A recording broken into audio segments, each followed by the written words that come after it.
So I have a question here. Is it okay to meditate after smoking weed? So marijuana, I think, is a whole different ballgame. So marijuana, I'm not a big fan of. I'm not either. Marijuana also has a lot of good treatment uses. So, for example, like the best evidence for marijuana, I have some patients... glaucoma, right? Not just glaucoma. So, like, the most important clinical benefit that I've seen from marijuana is people who have opiate addiction and start using marijuana reduce their dependency on opiates. Okay. And so, like, from a public health standpoint, like, people are dying. Like, I think 76 people every hour die from opiate overdose, or 176 or something like that. And so any substance that causes people to use less opiates, I think there's room for. I have some patients that have depression and use marijuana from time to time. It's kind of funny because they come here and we do like meditation and all that kind of stuff. And then one day, like months after we've been working together, like, by the way, I smoke pot from time to time. It really helps me feel better. And then I ask, okay, how much do you smoke? And I'm like, okay, like, look, you're going to live your life. Yeah, I think it can, the downsides of it are, it's difficult to have motivation. Yes. This is the real problem with marijuana, is that marijuana is a cannabinoid, and a lot of the receptors around behavior and habit have to do with cannabinoids. And this gets like super complicated, but basically when we look at, and so I think the real problem with chronic marijuana use is that it destroys your motivational circuitry. And so, like, if you have trouble finding a job or you have trouble studying or things like that, by destroys, it's unclear how much damage it does and what that looks like. But it really hampers people's abilities to have an intention and follow through with that intention for productivity. I've seen that firsthand on a lot of my friends. And so the people make counter arguments, right? Because they say like, oh, you have like, so I have someone, I work with someone who, I'm sure this is not going to be identifying, but I've worked with people at like major places like Goldman Sachs and Google who use marijuana on a daily basis. And the counter argument is, but there are super successful people who work at these institutions and use marijuana on a daily basis. And I say, yes, that's correct. That's true. At the same time, I think as a clinician, and you have to, as a clinician, you play the odds, right? So the question is, if I take 100 people and I give them marijuana, and I take 100 people and I don't give them marijuana, what are the likelihoods that they'll end up in certain places?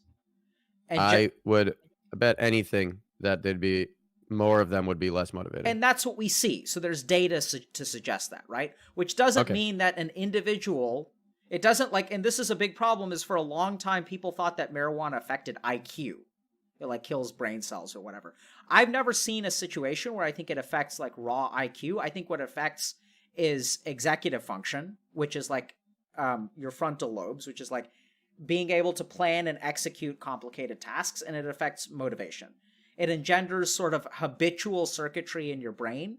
So when and I know I said this was complicated, but I'm going to go into it because I can't help myself. So when we first start to do an action, and that action feels good, that is mediated by dopamine in something called the mesolimbic circuit. So early on, actions, like when I wake up and I have my first cup of coffee ever in life, or let's not use coffee, let's use alcohol, for example. And maybe this is a bad example because alcohol does things to your brain. So forget about the effects of alcohol in the brain.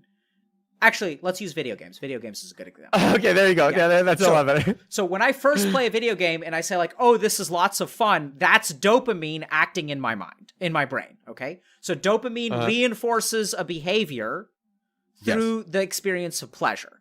But what happens when people become addicted to games is they play the game for like 10 hours a day. And if you ask them on hour 7, are you actually having fun? They say no. Like, they don't remember yesterday where they played 14 hours of Diablo as being like one of the best days of their life. But I do remember like LAN parties where I still remember like the LAN party where I played Left 4 Dead. And it was like a blast, man. Like, I remember that. Yeah. It was so much fun. I was with my friends. We were trying to survive from zombies. It was like a blast. I remember specific gaming experiences of my life because they released dopamine. Over time, playing games on a couch with friends is so fun. And I after Everland, maybe I want to make some sort of my lead artist Frank is really passionate about this too. Make some sort of game that gets people to do couch co-ops again. Cool. Because yeah, hanging out with your friends. But so at the beginning of a behavior, it gets reinforced by dopamine. Over time, that neurotransmitter changes and it becomes a cannabinoid. So endocannabinoids have to do with actions related to habit formation. So once something becomes habitual, you don't enjoy it anymore, but you do it anyway, right? So if we think about like a behavior, everyone thinks that behaviors are reinforced by dopamine and pleasure circuitry because by now gamers are pretty smart and they're into neuroscience and they're into drugs of, so they like study about the brain and they read about the brain. Everyone knows about dopamine. What people don't know is that if you think about a habit, so if you think about a habit, like you don't enjoy the things that you do habitually.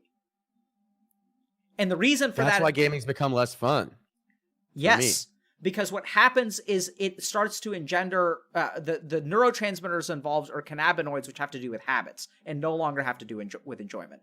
So I think when you flood your brain with cannabinoids, now this is my theory. We don't really know. So we know that marijuana reduces motivation. We know that marijuana is a cannabinoid. We know that there are some circuits of the brain, and I'm going to have to brush up on this and get back to you guys because I'm a little bit rusty. So take what I say with a grain of salt. And we know that, so we know the neurotransmitters of cannabinoids, and we know that marijuana reduces motivation. So my hypothesis is that since you're flooding your brain with cannabinoids, you're reinforcing a habit cycle around whatever the marijuana behavior is, which generally speaking is not productive. And so my sense is that like cannabinoids are not good because, or it's not everything in medicine and everything you put in your body has like a benefit risk analysis. Well, in this situation, good for you. You want people to be motivated and whatever. Yes. If someone wanted to just, chill forever, then that would be good for them. Yes. Yeah. But I don't think that would be good for them because I think what they would be doing is chilling. And now this gets back to the question, should I use marijuana before I meditate? So let's think about why someone would want to use marijuana before they meditate. Chances are the reason that marijuana before meditation makes meditation way more productive, which it does for many of the people that I've taught, is that it quiets your mind for you, right? So then what happens is when you sit down to meditate, you feel like you have a more productive meditation session because the marijuana is reducing the activity of your mind. But if we think about it, part of the benefit of meditation is being able to wrestle with your mind in its current state.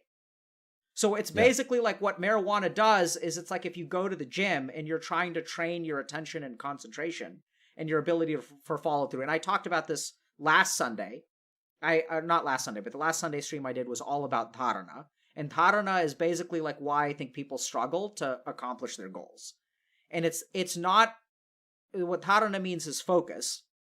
And just as an example, so if I wake up on January 1st, 2020, and I say I have a New Year's resolution and I'm going to lose 100 pounds.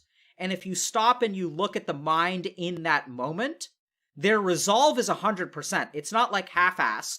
It's 100%, right? Their passion for their goal is like complete and pure and wonderful.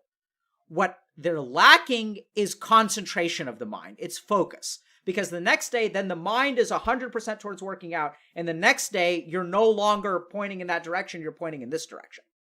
So I think what people think of as a lack of willpower is not actually willpower. It's not the ability to overcome. Willpower is the ability to like overcome your internal impulses. I think it's actually a lack of focus.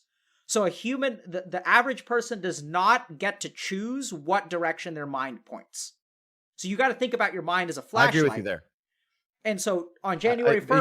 You could train the ability to focus it with meditation. Yes.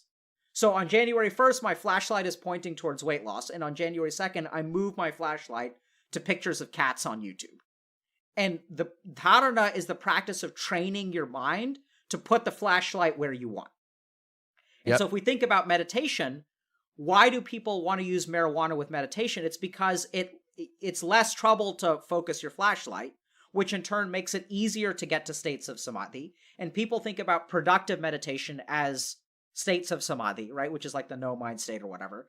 So people think like marijuana assists their meditation, and in a sense it does, because it is easier to facilitate that. But I think what you're doing is you're missing out because you're going to the gym, and instead of like lifting a 50-pound weight, you're taking all the weight off, and you're making it easy for you to do curls. Gotcha, yeah. So I don't think That's a good marijuana analogy. is good to use in terms of an assistive aid for meditation, but I fully understand why people do it, because people don't understand that, meditation is a Yes. lot of different stuff, and it's not just getting to the state of no mind and blissed out. That's not all that meditation is for. There are a lot of other benefits of meditation. Yeah. Another thing, marijuana also helps you fall asleep. But I think it's the same thing. It's just you could use the same analogy. You're getting worse sleep when you sleep after weed. I don't think you get to REM as often. I watched Matthew Walker, some sleep expert, talk about it, and when you're trying to sleep from weed with weed. God, I feel like it's very difficult for me to talk around. When you're trying to sleep with weed, it's also like you're taking all the weights off of the gym and just Yeah. falling asleep. But yeah, you're not getting good sleep. I feel like my mind's a little exhausted. Yeah, mine is too. So I'm gonna do 2 or 3 more questions. Yeah. You do it. Okay, so people are Go saying, ahead. why do yogis in India smoke cannabis regularly and religiously? So this is a great question. So not all yogis, in fact, I'd say a very small minority of yogis use cannabis, and it is used as part of their spiritual practice. So the yogis who use cannabis are part of a kind of tradition called Aghori sadhana. Ghor means fear. Aghor means without fear. So they do things, they live, what they basically do, so this is actually a great question, because we were talking earlier about how an experience is just an experience, and it isn't like good or bad, and good or bad is what we attribute to it. So the goal of their sadhana is to do practices that normally engender fear, and to do them with tranquility. So the Aghori Babas, who are also apparently really good at giving boons and cursing people, so they do use marijuana. Sometimes there are like Himalayan yogis that use marijuana as well, but I think most of the pictures that people see are oftentimes of naked yogis who are covered in ash and are smoking pot and are unclean. So these people live in cemeteries. They coat themselves with the ash from cremated bodies. And they also do things like eat meat, drink alcohol, and sometimes practice cannibalism. So like the reason that they engage in all of these things is to like do these practices with like complete tranquility of mind, and it's kind of like stepping in dog shit. So stepping in dog shit is my like noob tutorial version of Aghori sadhana. The other thing about Aghori sadhana is it is recommended by a guru for a particular period of time. So you're not an Aghori, you don't become an Aghori sadhana, and I could be wrong about this just based on my exploration. Supposed to do it for a small amount of time. Yeah, not a small amount of time, usually a decade. So they're like lifelong monks. Just a decade, okay. So they'll spend 20 or 30 years doing like regular practice, right? And at the age of 40, they go and they live in a cemetery for about a decade and smoke a bunch of pot, and then they come back and then they give up pot again. Oh, okay. Yeah. Just NBD 10 years of eating people. So I don't think that, generally speaking, yogis use charas, which is marijuana, regularly.